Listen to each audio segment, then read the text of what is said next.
에서 보내기도 했다. 그때마다 남명은 이곳의 절경에 감탄하며 하늘이 빚은 빼어낸 솜씨라고 극찬을 아끼지 않았다.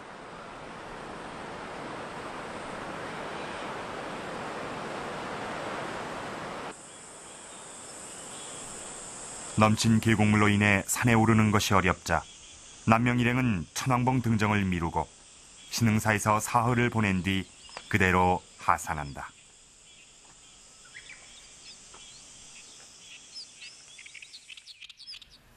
삼가시천을 이제 넘어서 한참 왔겠죠.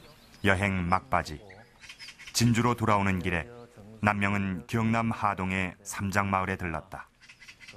이 마을 출신인 조지서가 생원, 문과 등 과거에 연이어 3번을 장원급제했다 해서 마을 이름이 삼장이다.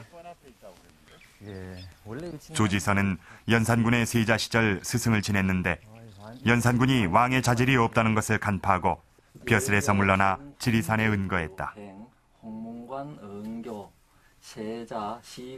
그러나 갑자사화 때 연산군의 미움을 받아 참수를 당했다.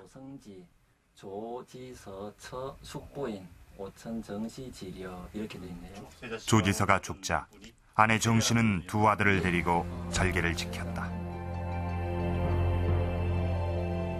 남명은 조지서와 함께 한유한 정여창을 높이 평가하며 이번 유람에서 이 3 군자를 만난 것이 무엇보다도 큰 소득이라고 했다.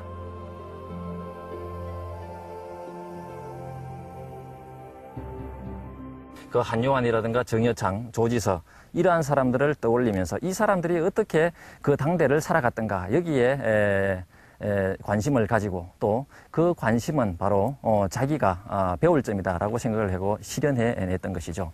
그래서 산을 바라보면서 거기에 대한 역사적인 인식을 더욱더 명확하게 하고 또 당대, 그러니까 남명 당대 내가 어떻게 이 부조리한 현실을 그 사람들처럼 제대로 살아갈 수 있을까 하는 이러한 것을 고민하고 했던 것 같습니다.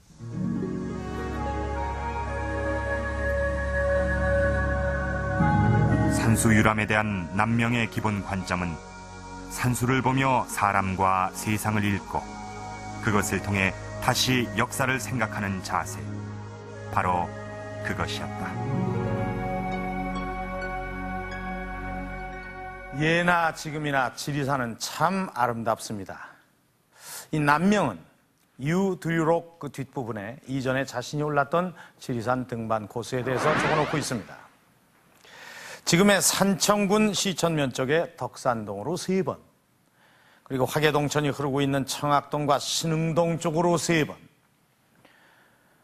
또 용유동으로 3번, 그리고 이 덕산동 입구인 백운동으로 1번, 그리고 대원사가 있는 장항동으로 1번, 그리고 그의 나이 58에 오른 신흥동 쪽으로의 마지막 등반까지 이 경상도 쪽에서 오르는 이 지리산 코스는 다 밟아본 셈입니다.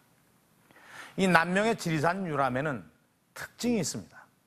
아주 장기간에 걸쳐서 그 주변 지역까지 아주 차근차근 다 거쳐갔다는 겁니다. 그러니까 산수만 본 것이 아니라 그 속에 사는 사람도 보고 또 세상을 보고 역사를 생각한 것입니다. 자, 지금 보시는 것이 이 남명의 초상입니다. 이 어딘가 날카로우면서도 이 학자로서의 기품이 배어있는 그런 모습입니다. 그런데 자, 여기를 좀 보시죠. 이 허리춤에 방울 2개가 달려 있습니다. 이 선비가 허리에 방울을 차고 다녔다. 좀 의아스럽다는 생각이 드는데요. 안타깝게도 이 유물은 지금 남아있지 않습니다. 자, 지금 보시는 이것이 조선시대에 사용하던 방울입니다. 남명도 이와 같은 방울을 사용했는데요. 이 모양이나 소리는 그동안 봐왔던 일반적인 방울과 크게 다르지가 않습니다. 단지 차이가 있다면 남명이 사용하던 방울에는 성성자라는 이름이 붙어 있다는 것입니다.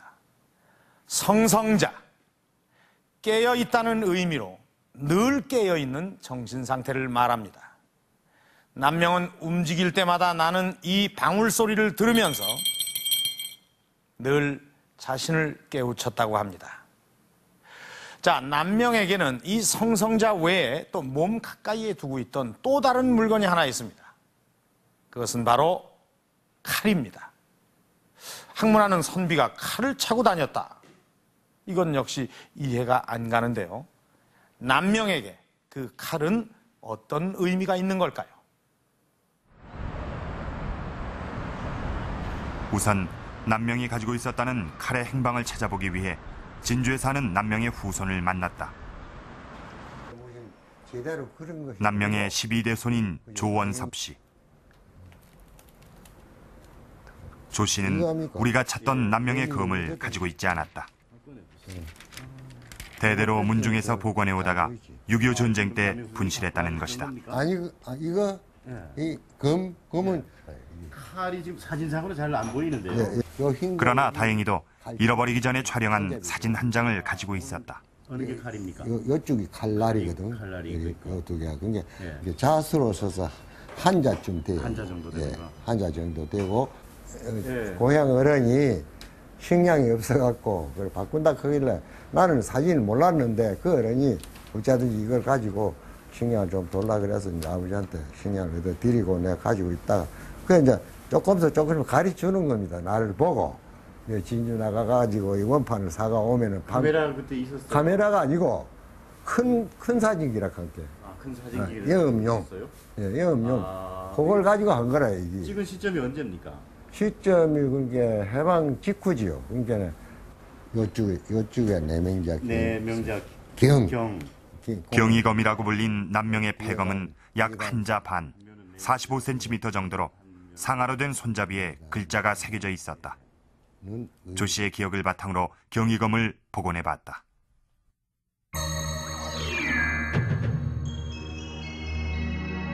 손잡이 안쪽엔 내명자 경이라고 새겨져 있는데 경은 마음을 밝게 하는 것을 말한다.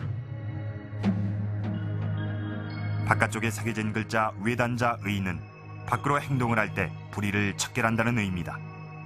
남명이 검에 이 글자들을 새긴 이유는 무엇일까? 칼이라는 그 강한 이미지를 통해서 자기 마음과 정신을 강하게 수련하려는 그런 생각. 그런데 경과 의를 단순히 이론적으로 하는 것이 아니라 내가 칼처럼 목숨을 걸고서 이거를 실천하겠다. 그런 의도로 칼에다 새기신 것 같습니다.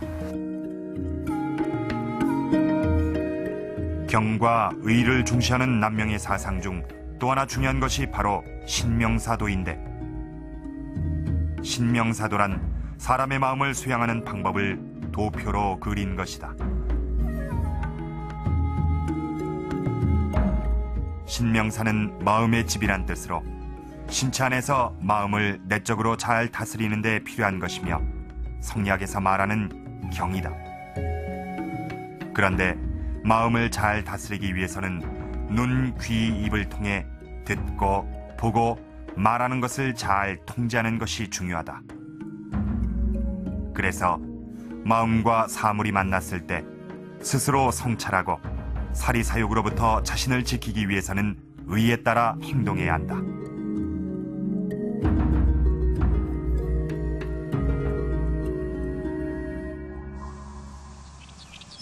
신명사도의 구도에 의해 지어진 건물이 바로 뇌룡정이다. 임진왜란 때 불탄 건물을 1600년대 남명의 제자들이 다시 세웠는데